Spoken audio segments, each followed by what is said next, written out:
আমরা আছি বৈষ্ণবের কৃপাতে আমরা এখন আছি বৃন্দাবন ভাগবত নিবাস কুটিরে, যেখানে বিভিন্ন সাধু সন্তদের বাস।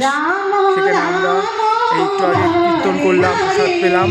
এখন আমাদের ভক্তরা কীর্তন করছে হচ্ছে বৃন্দাবন ভাগবত নিবাস কুটির, যেখানে বিভিন্ন এই চারিদিকে সাধু সন্তদের বাস। ওই বিভিন্ন কুটিরে বিভিন্ন ভক্তরা সাধুরা এখানে অখণ্ড সব সময় এখানে বিভিন্ন ভাগবতের বাস।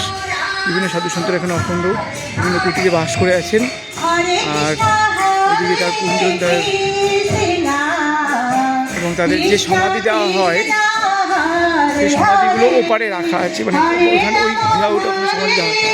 ভগবত নিবাসে ভজন কীর্তি ভগবত নিবাসে আমি এখানে যতবারই আসি এর আগে বাবার এখানে এসে ভজন করি, তো ওনারা আবার প্রসাদের জন্য বলেন যে প্রসাদ পেয়ে নাও। তো আজকেও ঠিক তাই, আমি আমাদের বীজবাড়ি ইস্কন আমাদের সঙ্গে ভক্তদের নিয়ে এসেছি। তো কীর্তন করলো, কীর্তনের পরে তাদেরকেও প্রসাদ পাওয়ানো হলো এই ভক্তের। হরে কৃষ্ণ হরে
কৃষ্ণ কৃষ্ণ কৃষ্ণ হরে হরে হরে রাম হরে রাম রাম রাম হরে হরে হরে কৃষ্ণ হরে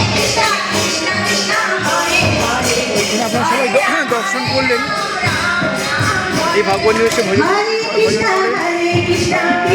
এখানে প্রায় আসি বৃন্দাবনে, যখনই আসবেন এই ভাগবত নিবাসগুলো অনেকে বৃন্দাবন ধাম করে, তো সবাই অধিকাংশ প্রেম মন্দির বাঁকে বিহারী মন্দির এই চিনে বসে বৃন্দাবন মানে প্রেম মন্দির বাঁকে বিহারী, তাও বাঁকে বিহারী গিয়ে যাও প্রেম মন্দির সবাই কলকাতার মেলা, এগুলো আপনার আসতে হবে জানতে হবে। এখানে ভজন কুটি যেখানে না আপনি বুঝতে হবে, দেখুন সকালে এখানে ভজন কুটি সব, হ্যাঁ এগুলো সব ভক্তদের যে আমাদের যে স্বরূপ গোস্বামী আছেন